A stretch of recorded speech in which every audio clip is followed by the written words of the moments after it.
नमस्कार दोस्तों, अभी अभी एसआईआर वेरिफिकेशन को लेकर बड़ी ही खबर निकलकर सामने आ रही है। दोस्तों, अगर से आपके राज्य में भी एसआईआर वेरिफिकेशन की प्रक्रिया चल रही है और बीएलओ आपके घर पर आकर के आपको फॉर्म देकर गए जिसको गणना पत्र बोलते हैं और एसआईआर फॉर्म भी उसको बोलते हैं, तो ऐसे में बहुत से लोग के कमेंट आ रहे थे कि सर मेरे पास किसी तरह का कोई दस्तावेज नहीं है, ना तो 1987 से पहले का और ना ही 1987 के बाद का। तो ऐसे लोग के लिए चुनाव आयोग की तरफ से बहुत बड़ी खुशखबरी निकल कर के सामने आई है।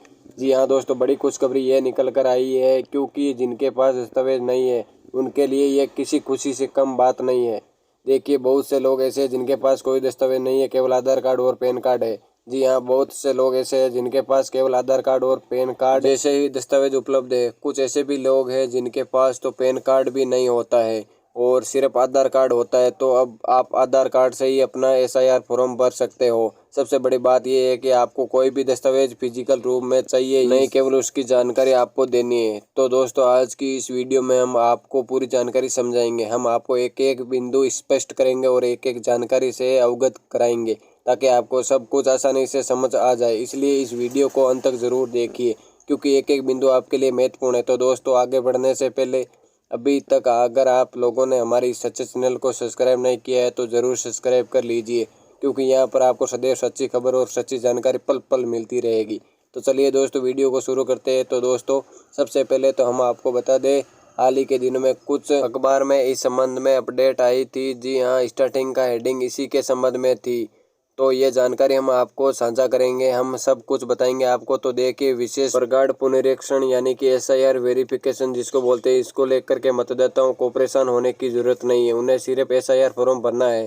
फॉर्म में व्यक्तिगत और वोटर आईडी कार्ड संबंधी जानकारी आपसे मांगी गई है। इसके अलावा कोई अतिरिक्त जानकारी आपको नहीं देनी, ना ही फॉर्म के साथ कोई भी दस्तावेज जमा करना है। सबसे बड़ा अपडेट ये है कि फॉर्म के साथ किसी तरह के कोई दस्तावेज नहीं जमा करना, ना तो 1987 से पहले का, ना ही बाद का, ना ही इस टाइम करंट टाइम का कोई दस्तावेज नहीं देना है। सिर्फ जो जानकारी फार्म में मांगी गई है केवल उसको आपको भर के आपको एक सिग्नेचर कर देना है, बस। इसके अलावा कुछ नहीं। फार्म जमा करते वक्त ये जरूर निश्चित कर ले कि उसकी एक कॉपी आप अपने पास भी रखे। देखिए, हर एक व्यक्ति के लिए 2 फार्म मिलेंगे और आपको उसमें से एक फार्म को आपको भर के बीएलओ को देना है और एक फार्म को भर के आपको अपने पास रखना है। 4 नवंबर से बीएलओ जो है अपने क्षेत्र में एसआईआर फॉर्म वितरित कर रहे हैं। जो फार्म भरे जा रहे हैं उनको जमा भी कर रहे हैं। ये प्रक्रिया 4 दिसंबर तक पूरी करनी है और सबसे बड़ी बात यह है कि इसकी डेट नहीं बढ़ी है। जो भी आपको डेट बढ़ाने के बारे में बता रहे हैं तो वे आपको बेवकूफ़ बना रहे हैं। जी हाँ दोस्तों, जो निर्धारित तारीख है वह तारीख है।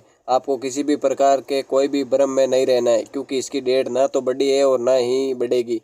प्रत्येक मतदाताओं के लिए एसआईआर फॉर्म भरना अनिवार्य है। अधिकारियों ने बताया कि मतदाताओं को किसी भी भ्रम में रहने की जरूरत नहीं है। किसी भी योग्य व्यक्ति का नाम मतदाता सूची से काटा नहीं जाएगा क्योंकि एसआईआर वेरिफिकेशन का जो मेन प्रोसेस है, जो मुख्य उद्देश्य जो है वह यह है कि मतदाताओं का नाम ज़्यादा से ज़्यादा जोड़ा जा सके, ना कि काटा जाए। इस प्रक्रिया का उद्देश्य वोटर सूची को और ज़्यादा पारदर्शी बनाना है। अब कोई डुप्लीकेट वोटर होगा या फिर कोई मृत व्यक्ति है तो उसका नाम तो हटेगा ही। ये तो सीधी सी बात है। जब आप उसके डॉक्यूमेंट नहीं दोगे, उसका सिग्नेचर नहीं करोगे तो वे तो हट जाएगा, लेकिन अगर आप योग्य हो तो आपका नाम इससे नहीं कटेगा। ये चीज़ क्लियर कर लीजिए। फॉर्म में मोबाइल नंबर आपको क्लियर लिखना है। दोस्तों, निश्चित करें कि मोबाइल नंबर बिल्कुल भी गलत ना हो और जब भी आपसे संपर्क किया जाए तो आपसे संपर्क हो पाए। इसके साथ ही जन्मतिथि और एपिक नंबर की पुष्टि कर ले, उसमें कोई गलती ना हो। आधार कार्ड नंबर भरने वैकल्पिक है, आपको भरना हो तो भरिए, नहीं भरना हो तो ना भरिए। फॉर्म की जो कॉपी मतदाता को दी जाए उसे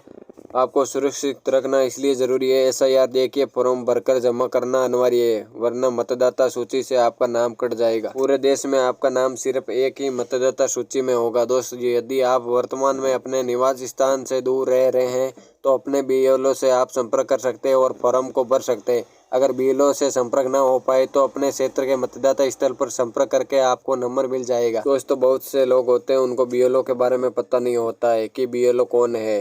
मेरे क्षेत्र का तो आपने लास्ट टाइम जहां पर वोट डाला था वहां पर जाइए, वहां से आपको अपने बीएलओ का नंबर मिल जाएगा। तो दोस्तों, ये थी पूरी जानकारी। इसी के साथ दोस्तों, अब एक चीज़ यहाँ पर ध्यान से सुनिए। अगर आपके पास सुप्रीम कोर्ट की तरफ से, चुनाव आयोग की तरफ से जो 11 दस्तावेज बताए गए थे, जैसे कि हमने भी आपको बताए थे, अगर उनमें से कोई भी एक दस्तावेज आपके पास नहीं है तो अब कोई परेशानी की बात नहीं है, फिर भी आप अपना एसआईआर फॉर्म भर सकते हैं। ठीक है दोस्तों, विशेषकर आपको इस SIR के लिए कोई भी दस्तावेज बनवाने की जरूरत नहीं है। हाँ, अगर आपका पर्सनल यूज है, आगे चल के आपको उसके कोई फायदे दिख रहे हैं, डॉक्यूमेंट बनवाने हैं, तो आप उस डॉक्यूमेंट को बनवा लो, जैसे पासपोर्ट हो गया, जन्म प्रमाण पत्र हो गया। इसके अलावा आपको SIR वेरिफिकेशन के लिए किसी तरह का कोई दस्तावेज नहीं चाहिए। तो दोस्तों, हाल ही के दिनों में ये नई अपडेट अखबार में आई है जो सभी के लिए राहत भरी है। दोस्तों, उम्मीद करते हैं आज की ये जानकारी आपको अच्छी तरह समझ आ गई होगी। तो दोस्तों, वीडियो पसंद आई तो वीडियो को लाइक करके चैनल को सब्सक्राइब जरूर करिएगा। और आप सभी लोगों से हाथ जोड़कर विनती है कि आप सभी लोग इस वीडियो को अपने सभी मित्रों, परिजन, संबंधी और रिश्तेदारों को और अधिक से अधिक ज़्यादा शेयर करें, साझा करें, ताकि उन्हें भी सच्ची खबर, सच्ची जानकारी पता चल सके और वे किसी भी प्रकार की कोई भी फेक खबर से गुमराह ना हो पाए। तो दोस्तों, इस वीडियो को ज़्यादा से ज़्यादा शेयर करिएगा। तब तक के लिए धन्यवाद।